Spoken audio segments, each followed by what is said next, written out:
Update कर रहे हैं आपको खिप्रो से, जहां HRJDO न्यूज के रिपोर्टर शहबाज अली शाकिर के मुताबिक गुज़िश्ता दिनों खिप्रो में होने वाले एक वाकया जिसमें खिप्रो शहर के मकामी दुकानदारों को भत्ते की पर्चियां भेजी गई थी, इस पर नोटिस लेते हुए human right justice and defenders के चेयरमैन एडवोकेट अब्दुल वहाब अब्बासी के हुक्म पर human right justice and defender organisation के जिले सदर दाऊद खान राजड़ और जिले जनरल सेक्रेटरी अब्दुल गफार निजामानी खिप्रो पहुंचे, जहां उन्होंने जमशेद कायम खानी की भांजी और उनके पोते की वफात पर फातिहा ख्वानी भी की। इसके अलावा उन्होंने उन 2 मुतासिर दुकानदारों से हमदर्दी का इजहार किया जिनको भत्ते की पर्चियां भेजी गई थी, और इस बात की यकीन दहानी करवाई कि human right justice and defender organisation हर कदम पर आपके साथ है, न सिर्फ आप बल्कि तमाम मजलूमों के साथ शाना बशाना खड़ी है, और इस बात की यकीन दहानी करवाई कि human right justice and defender organisation हर कदम पर आपके साथ है, न सिर्फ आप बल्कि तमाम मजलूमों के साथ शाना बशाना खड़ी है।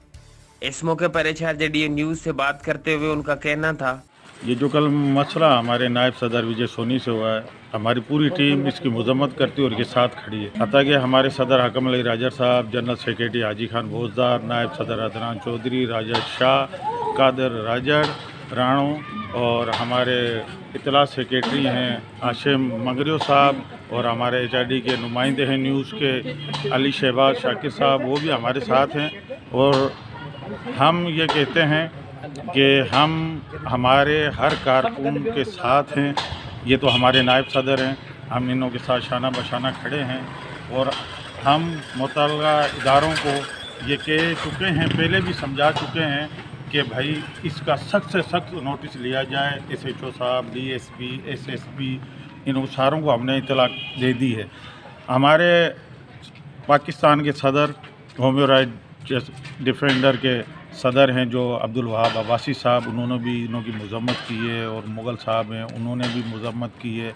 इनों पे कार्रवाई नहीं हुई तो ह्यूमन राइट्स जिस हद तक जाएगी वो सारी दुनिया देखेगी, और हम आला हकाम से भी अपील करते हैं कि इसका सख्त से सख्त नोटिस लिया जाए।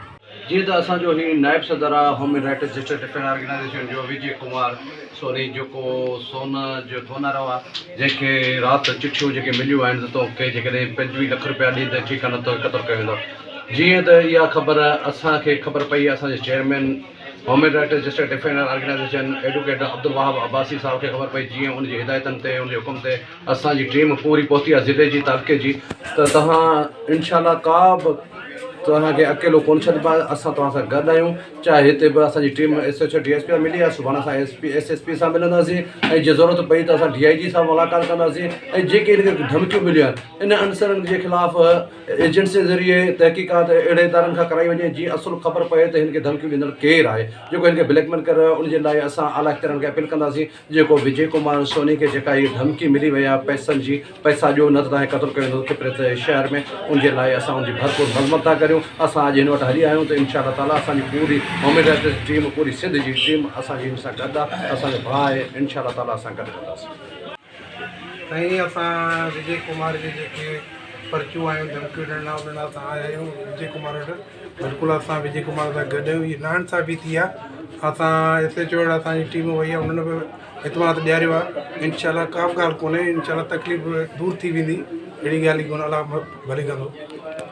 कल्ह जेको असांजे ह्यूमन राइट्स जो नाइब सदर विजय सोनी जेको आहे उनखे भत्ते जी पर्ची मिली आहे 25 लाख जी, ऐं उन सां जेको मसइलो थियो आहे ऐं उन जे बारे में असां SHO खिप्रो, DSP खिप्रो ऐं SSP सांगड़ ऐं उन खां डिवीज़न जो असांजो ऑफिसर नवाब शाह DIG खे चऊं था त इहे जंहिं माण्हू भत्ते जी पर्ची ॾिनी आहे या हुन लिफ़ाफ़े में जेका शइ ॾिनी मोकिलणी आहे उहा दुकान ते उन जी जांच कई वञे, ऐं उन माण्हू खे कानून जे कटड़े में आंदो वञे, ऐं उन माण्हू खे सख़्तु सज़ा ॾिनी वञे। असांजे शहर जो अमन ख़राबु करे रहिया आहिनि, पंहिंजे वर्करनि खे निंदड़ को न सम्झनि।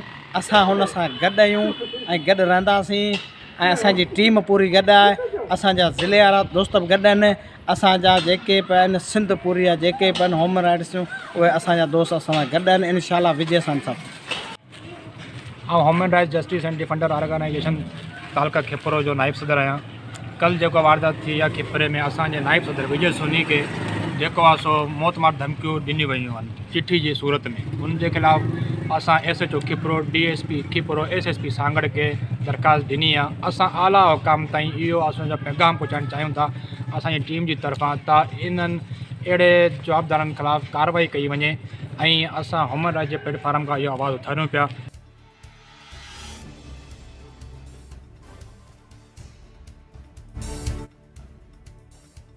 HRJDO न्यूज़ से अब तक के लिए बस इतना ही। मज़ीद खबरों और अपडेट्स के लिए देखते रहिए HRJDO न्यूज़।